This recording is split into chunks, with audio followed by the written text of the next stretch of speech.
মুসলমানদের সবচেয়ে বড় শত্রু আরব শেখরা। সারা বিশ্বে মুসলমানদের করুণ অবস্থার জন্য সৌদি আরব দায়ী বলে বিস্ফোরক মন্তব্য করেছেন ইরানের সর্বোচ্চ ধর্মীয় নেতা আয়াতুল্লাহ আলী খামেনি।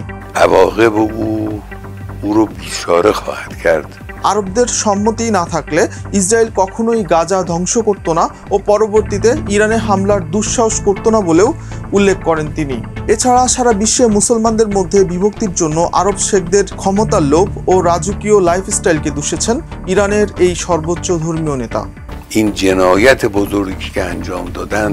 সম্প্রতি ইরানের সর্বোচ্চ ধর্মীয় নেতার বরাতে এমন তথ্য দিয়েছে লেবাননের একটি সংবাদ মাধ্যম।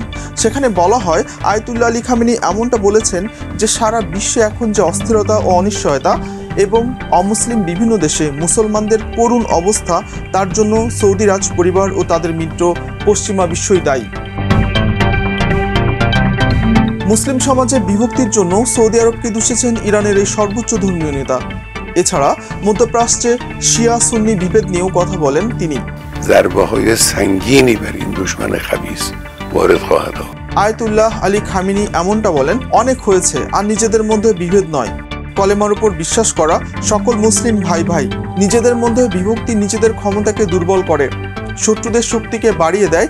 আমরা যদি মনে করি আমেরিকা আমাদের রক্ষাকর্তা, তাহলে মস্ত বড় ভুল করব।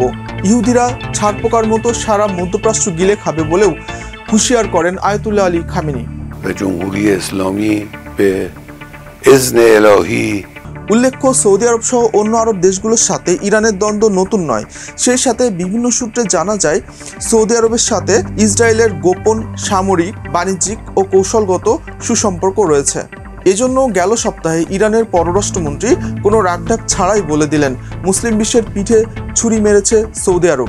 এই আরব শাসকদের জন্য মুসলিমরা কখনো এক হতে পারবে না বলেও উল্লেখ করেন তিনি। মুসলমানদের দুর্দশার জন্য আরব দেশগুলোই দায়ী বলেছেন ইরানের পররাষ্ট্রমন্ত্রী।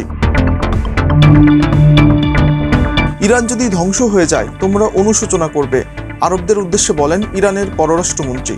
সেই সাথে গণমাধ্যমের বরাতে এমনও বলা হয়, ইরানের সর্বোচ্চ নেতা আয়াতুল্লাহ আলী খামেনি বলেছেন, একসময় সারা মধ্যপ্রাচ্য ইহুদিবাদী ইসরায়েলের অধীনে চলে যাবে যদি না সারা মুসলিম বিশ্ব ইজমার মাধ্যমে এক থাকতে পারে।